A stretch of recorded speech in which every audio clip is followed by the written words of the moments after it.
The handicap parking placard has been a universal symbol since 1968. It's also the source of a crime, though, that some consider a victimless crime.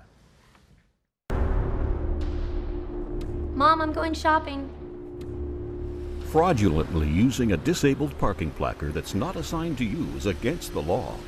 When you park in a blue zone, you not only take away a spot, but also access from the people who really need it. Misusing a disabled placard is a crime.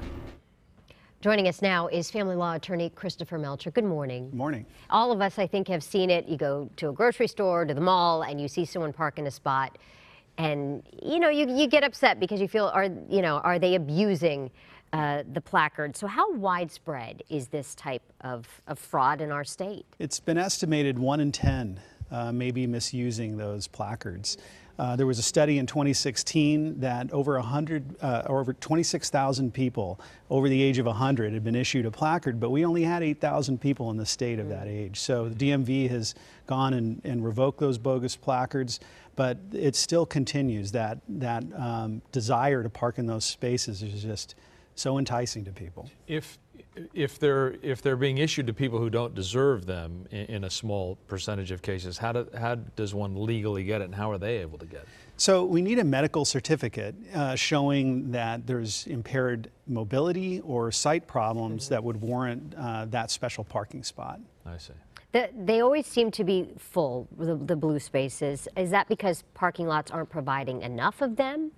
I think modern developments are providing more spaces than older developments are, but if we have maybe 10% of people misusing it, and if we're able to curb that, there would be more adequate spaces. And so it's a combination of not enough spaces and then people using them that aren't entitled to. We said at the top that some people consider this victimless, but it's not victimless. It isn't. Those spaces are necessary for people who need to work or go to the store, go to an event.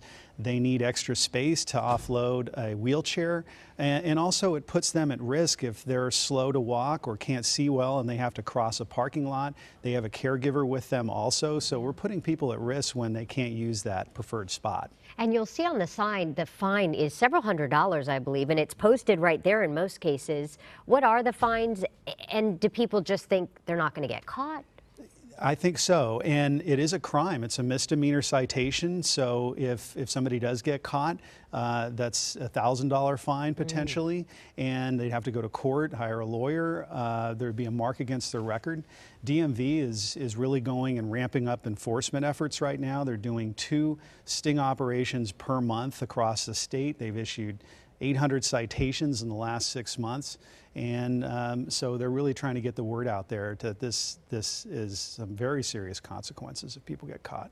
All right, once again, Christopher Melcher is a family law attorney for the firm Walser Melcher in Woodland Hills. For more information, check out their website. Thanks for coming in. Thank you. Thank you.